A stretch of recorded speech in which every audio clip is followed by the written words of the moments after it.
Hello everyone, I'm Harakaria, and I will be casting today a Terran vs Zerg sent in by my friend Wargwolf here.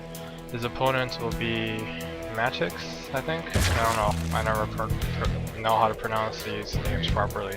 Spawning as the blue Zerg down on the bottom right, and we have our red Terran player Wargwolf spawning on the top left.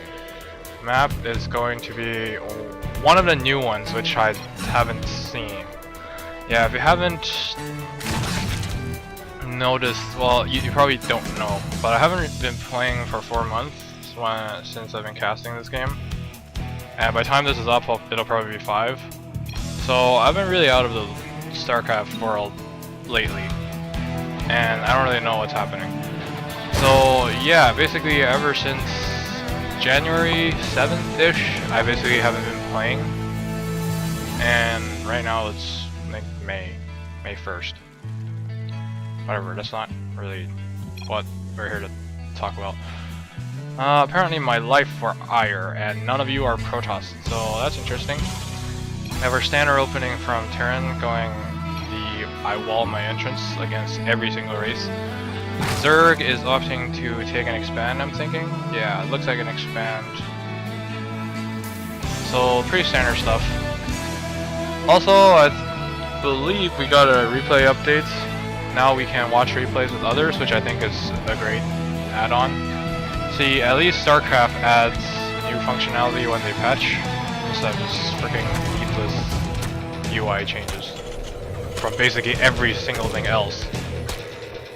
I mean, yeah, the loading screen's UI did change. It added the little border so you can tell what league your opponents are. But I think it always uses a 1v1 thing, which is great and all, because 1v1 is basically where it basically is the thing that shows how good you are. Being in Diamond in 2v2 is probably, it basically says nothing to me.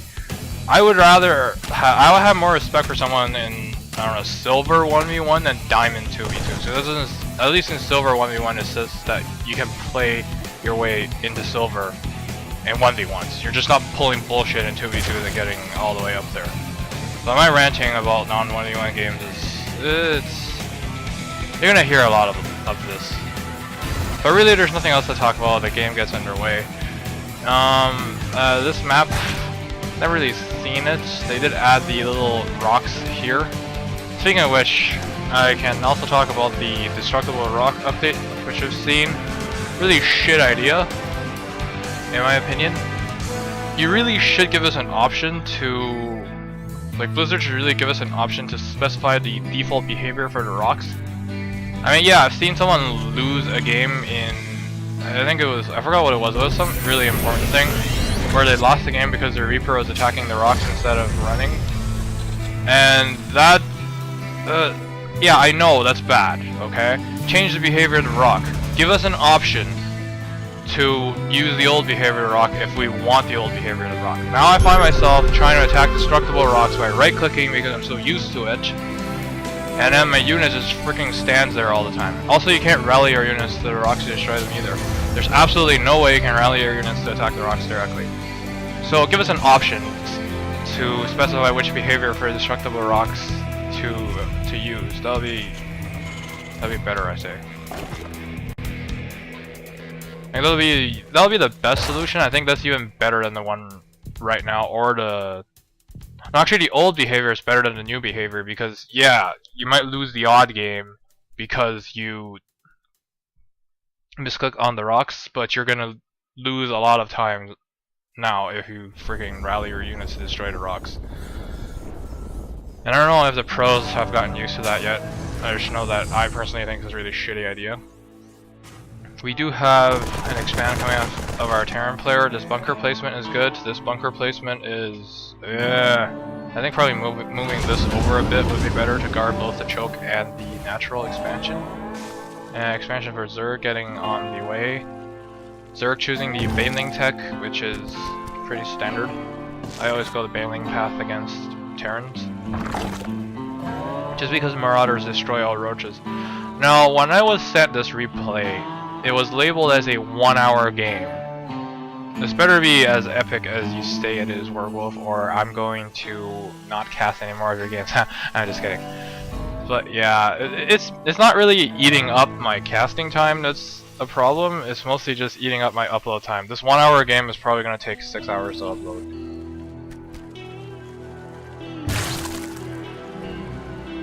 We do have good map coverage from Zerg. What else can I talk about? Nothing, really. Since this is a 1 hour game, I'm just gonna speed it up.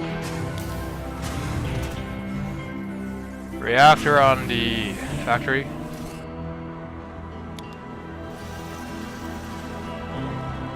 Why is it still a command center and not an orbital? That's something that should be fixed. Although really, he's gold right now, I shouldn't really be giving him advice. Since I've dropped to a lowly plat again, since I haven't played for 4 months, and I randomly play the placement, got my ass completely rolled over, and now I'm in plat, so it's kind of depressing. At least on the orbital is getting on the way. Again, the rocks over here, the marine. This marine is gonna hate life. This marine's gonna hate life. The marine hated life. Anyway, Zerg is probably looking to take a third. Pretty standard stuff. 9 minutes. Production tab. Production tab is still there. Okay, so we have stim packs, 2 depots, and apparently a lack of upgrades. 1 engineering bay. I always get double engineering bay for myself, and I think that's a better choice because I see the pros do it all the time. And it's better to line up your upgrades. We have 4 barracks coming out of our Terran player, and we have a starport over here. Rambling. This is not really ideal, I'd say. After my factory is done, I usually start my starport, and then I have the factory start this. Then when the starport is done, I just swap. Just keep in mind that your starports can fly too. That's the thing with Terrans. We do have the Roach Warren coming out from a Zerg player. I do like this. Zerg is one of those races where you can have all the tech buildings, all the upgrades, and then not build a single one of the units. It doesn't really cost a lot to get a Roach Warren. It's like 3 lings. So getting the tech to have the option to make roaches is usually a good idea. I usually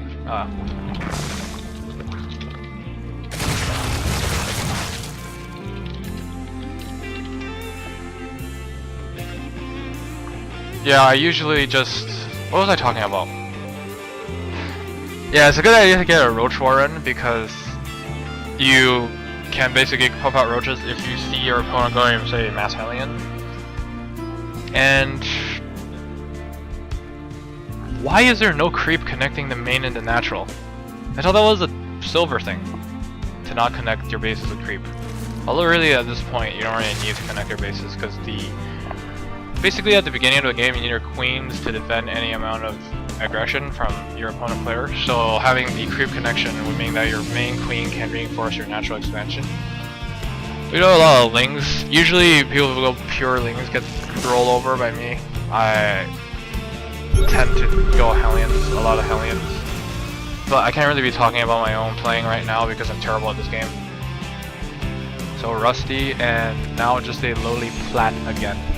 Failing speed seems to have been done, and it seems to be a thing now with 1 upgrade building. The second one just going down for a blue player right now. The Spore Crawler really should be placed here to not interfere with the mining, although this isn't really interfering much. I think this drone is... no, it actually isn't at all. Weird placement. Oh. Terran player taking a third. I don't know what's the point of these turrets. Usually I place my turrets over here, although everyone seems to be doing that differently. Speaking of turrets, part of the swarm, really shitty idea to force static defense. I can't really say that enough how shitty of an idea that is. Let's take a look at what it was in Wings of Liberty. If you have the Zerg player investing in Mutatech against Terran, basically Mutatech is decent in late game, I would say. It's not completely worthless, but it shines in mid game. But as game progresses on, it becomes kind of worthless. To invest in Mutas, you need a Spire, which is 200, I think. that's quite a large investment, and mutas in numbers smaller than 6 poses absolutely no threat to any player, I would say. Which means that the Zerg player has to invest at least 800 minerals and 800 gas to do any amount of damage. At this point, a Terran player is forced to put down 2 turrets at each base, which totals 400 minerals, usually for 2 bases. But that doesn't mean the mutas are completely useless, because the mutas, if you get them, then you can attack, say, the tech structures, the add-ons, and a bunch of other stuff. Now let's take a look at Heart of the Swarm's Oracle. The Stargate, I almost said Starport there. Stargate is a very viable tech in every single matchup. Sky Toss is currently, apparently, according to what I read, extremely OP. So for a tech path that is not useless in any part of the game, you make 1 Oracle worth 150 and 150, I think. Or you make 2 for 300, and you force your opponent to put down 2 cannons in each base. Tell me how retarded that is. Or someone can tell me how retarded that is not, and I can tell you how retarded you are for thinking it's not retarded. Anyways, this lack of creep makes me want to die a little bit inside. No, actually it makes me die a little inside, and it makes me want to push this guy off a cliff. Whatever. I'm not here to talk about how much I want to push people off the cliff, because there's quite a few people I want to push off the cliff right now. Terran is actually taking back map control, which is rare. We have +2 weapons and armor coming out of our Terran player in terms of upgrades. Tech choices, apparently Zergling mutas. The mailing list seems to have been completely useless. This Spore Crawler seems to be in a really weird position. And yeah, I don't really know what else there is to talk about. We have a Planetary at the 3rd, pretty standard stuff. This is a really nice turret placement arrangement. Reminds me of the StarCraft 1 campaign, actually, in the missions where you had to destroy the command centers. There's always 4 turrets around the command centers. And apparently the turrets are getting put to use, getting destroyed in 2 hits in front of mutas. This muta pretty much died. Not that one, this one. Got 2 health, that's the world's luckiest muta. And these turrets are just finishing in time. I don't know if he's scouted the Spire to go to the vision of our red player. He actually haven't scouted the Spire, he just has good game sense, and apparently thought about the mutas. Although these turrets, although looking cool and campaignish, didn't really help to protect the workers that much. This natural is still exposed. We do have Marine Marauder composition from Terran. This isn't a bad idea against Zerg. Although Marauders are bad against this particular composition of Zerg, although our red player is probably playing blind right now, I haven't really seen him scout much. I think he just dropped a scan, let me see. Red player. Yeah, I think he just dropped a scan. I mean, he probably sees this expansion, I mean, by the fact that there's creep here. And I think he just dropped a scan here because this place is actually unexplored. So he's pretty much playing blind right now in terms of the Zerg's composition, I would say. Additional supply depots required. Getting supply blocks is always fun stuff. This is... yeah. What was there to talk about? Our players aren't really doing much. Just mutas are trying to do some damage, although they're not really doing anything right now. Might be able to get this 4th base, but the turrets are going up. There should be 2 going up. The second one should be done when the mutas get there. But yeah, let's talk about Heart of the Swarm and the muta regen. They are just the fast muta regen. I would say that the mutas probably should gain a Protoss shield regen mechanic, where they can only start regenning after a certain amount of time out of combat.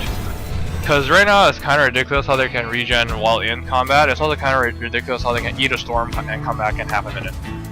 Yeah. That's how ridiculous mutas have gotten. Also, they're so freaking fast. They can basically outrun everything right now. I don't know if they can outrun Phoenix, but it is pretty ridiculous how much they can outrun everything. Anyway, I'm mutas flying, the turrets getting owned. Mutas flying, more turrets getting owned. But yeah, muta regen bullshit completely. It takes about someone at the level of a gold player to make a bunch of mutas without dying. And it takes someone probably in high diamond to make Phoenix and to basically have the intuition to find where the mutas are and to counter them properly. This is basically one of the things I hate about Heart of the Swarm multiplayer. The campaign is great. I'm not saying the game is shit. The game it's a good game, okay? But just the multiplayer right now is so freaking broken. Yeah, muta regen. basically before you can storm in late game tech, you can basically use AoE damage to force the mutas away for a really long time. But right now the mutas are basically just I've seen many Protoss versus Zerg games where the Zerg just freaking purely wins by making a lot of mutas. That really shouldn't happen. And also things like the Oracle. I mean, what kind of skill does it take to drop down a Stargate and to make 2 Oracles? What kind of stupidness do you need to defend against 2 Oracles? Either shove down static defenses in every single base because you're playing against Protoss, or you can try and hit the Oracles before it does too much damage, which takes, again, a lot of scouting and just a lot more skill than it takes to make a few Oracles.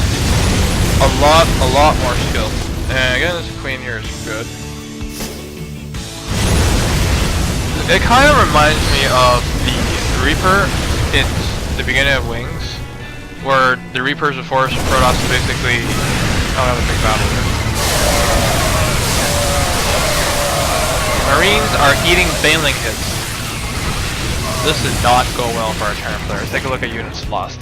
Our Zerg player is actually not that far ahead. I'm thinking that's probably because of the amount of mutas lost. But yeah, our Zerg player seems to have won that battle decisively. We have a few Corruptors, probably transition into Hive Tech, and where's the Spire actually? Does Spire go down? On Spire's over here. Still no Greater Spire. Actually, did he scout this? No, he didn't. Yeah. So what was I talking about before? Something about Oracles and how bullshit they are, right? I forgot what it was.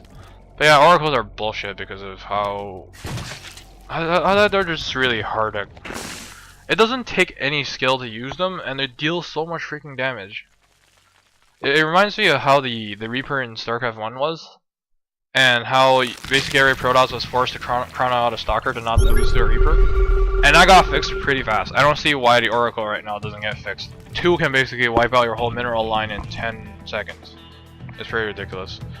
Anyways, Zerg is taking a lot of bases, as Zerg should. Just as his 5th going down right now. Tech choice seems to be still the old Ling Muta.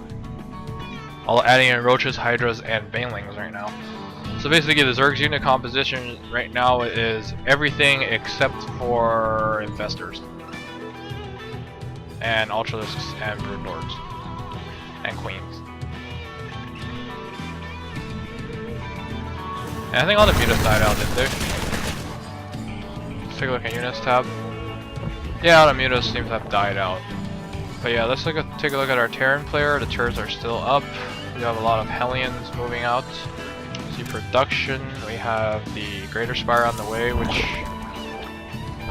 What the hell? Oh, I thought that was the main. Yeah, my StarCraft skills are definitely shit right now.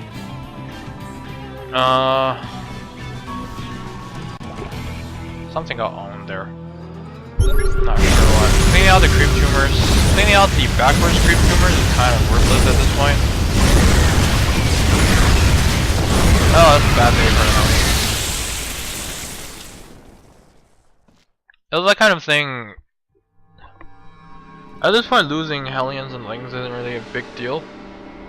Speaking of which, I also want to talk about how bullshit the other Hellions are. The Battle Hellions, or whatever they're called right now. Putting aside how stupid it is just to put in a patch that changed the name of the unit.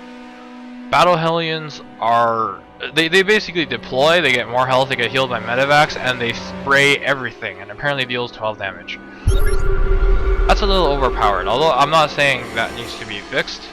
It just seems like a little bit overpowered. It just seems like all the new units seem to take absolutely no skill to use, and can dish out enough damage to basically remove the need to macro in any games. Like, you put 2 Oracles out and you take down the opponent's mineral line, and all of a sudden you can have 30 freaking APM and be macroing with your feet and still be on even footing with someone who's probably in gold. So yeah, that's pretty ridiculous. This gas apparently isn't mined out yet. I don't see why the Ultralisk Cavern isn't going down for our Zerg player. In late game, Zerg should probably be tech switching a lot. These drops are doing a little bit of damage, I guess. At this point, I don't know how really things are going to turn out. It's always interesting in lower league games how things turn out, because a winnable situation, basically a situation where I can win for sure, can turn into a losing situation in a few minutes. It's kind of ridiculous. Dropping here, I don't know, one medevac goes down. There should be enough units to clean up the spines. And a Zerg army is being sent back here. A good clump of Marines is able to kill more Zerglings than anyone can actually seem to know. But the Banelings are a problem right now. Loading up is the correct choice, I believe, right now. Corruptors are going to chase down these medevacs though. One goes down, and one Corruptor goes down, two Corruptors goes down. So if these Marines are able to get back safely, then this attack would have been really worth it, I'd say. Broodlords are on the field right now. Our Terran player seems to be maxed. Our Zerg player is not maxed. Let's take a look at units tab. We don't have a single Viking on the field. Wait, how is our Terran player maxed? I have 31 Marauders and 26 Marines. It's a bit Marauder heavy for an army with the number of roaches we're seeing, which is 12. And Marauders are good at blowing up bases, which is... Well, I guess you have the Hellion.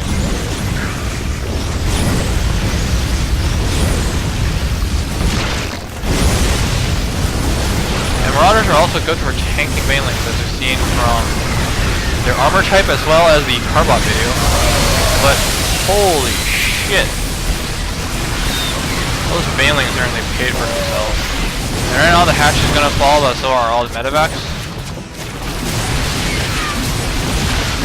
Really, if this hatch survives being killed, now the Marauders are just gonna stim and run away. At least the Broodlords have been revealed, so I would expect Viking production to start immediately from our red player. Or he would still rely on these drops. The natural is mined out. The 4th and the 3rd base are still mining fine. Our red player should really look for another expansion at this point, or start cleaning out some of this creep.